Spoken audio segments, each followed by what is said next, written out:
Petrol diesel ಬೆಲೆ 28 ರೂಪಾಯಿ ಏರಿಕೆ ಸಾಧ್ಯವೇ ಇಲ್ಲ ಎಂದ ಕೇಂದ್ರ ಸರ್ಕಾರ.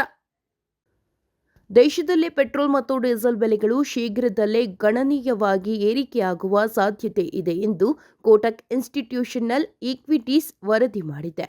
5 ರಾಜ್ಯಗಳ ವಿಧಾನಸಭಾ ಚುನಾವಣೆ ಪ್ರಕ್ರಿಯೆ ಪೂರ್ಣಗೊಂಡ ತಕ್ಷಣ ದೇಶದಲ್ಲಿ ಇಂಧನ ಬೆಲೆಗಳು ಏರಿಕೆಯಾಗಲಿವೆ ಎಂದು ವರದಿ ತಿಳಿಸಿದೆ. ಅಂತಾರಾಷ್ಟ್ರೀಯ ಮಾರುಕಟ್ಟೆಯಲ್ಲಿ ಕಚ್ಚಾ ತೈಲ ಬೆಲೆ ಏರಿಕೆಯಾಗಿರುವ ಹಿನ್ನೆಲೆಯಲ್ಲಿ ಪೆಟ್ರೋಲ್ ಮತ್ತು ಡೀಸೆಲ್ ಬೆಲೆಯನ್ನು ಪ್ರತಿ ಲೀಟರ್ಗೆ 25 ರಿಂದ 28 ರೂಪಾಯಿವರೆಗೆ ಹೆಚ್ಚಿಸಬೇಕಾದ ಅನಿವಾರ್ಯತೆ ಇದೆ. ಆದರೆ ಜನಸಾಮಾನ್ಯರ ಮೇಲಿನ ಹೊರೆ ತಪ್ಪಿಸಲು ಒಮ್ಮೆಗೆ ಬೆಲೆ ಏರಿಸುವ ಬದಲಿಗೆ ಹಂತವಾಗಿ ಹೆಚ್ಚಿಸುವ ಸಾಧ್ಯತೆ ಇದೆ. ಅಂತಾರಾಷ್ಟ್ರೀಯ ಮಾರುಕಟ್ಟೆಯಲ್ಲಿ ಕಚ್ಚಾ ತೈಲ ಬೆಲೆ ಏರಿಕೆಯಿಂದ ಭಾರತ ಆಮದು ವೆಚ್ಚ ಗಣನೀಯವಾಗಿ ಹೆಚ್ಚಿದೆ.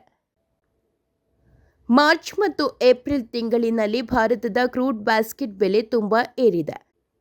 ಆಮದು ಪ್ರಮಾಣದಲ್ಲಿ 13% ರಿಂದ 15% ಇಳಿಕೆಯಾದರೂ ಸಹ ಆಮದು ವೆಚ್ಚದಲ್ಲಿ ಪ್ರತಿದಿನ $190 ರಿಂದ $210 ಮಿಲಿಯನ್ ಹೆಚ್ಚುವರಿ ಹೊರೆ ಬೀಳುತ್ತಿದೆ.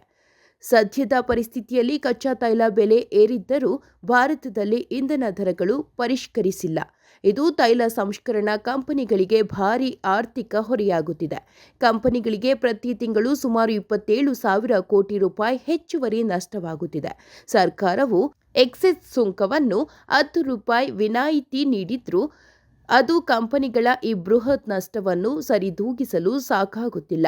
ರಾಜಕೀಯ ಕಾರಣಗಳಿಂದಾಗಿ ಬೆಲೆ ಏರಿಕೆಯನ್ನು ಸದ್ಯಕ್ಕೆ ತಡೆಹಿಡಿಯಲಾಗಿದೆ ಎಂದು ಕೋಟಕ್ ಈಕ್ವಿಟೀಸ್ ವಿಶ್ಲೇಷಿಸಿದೆ.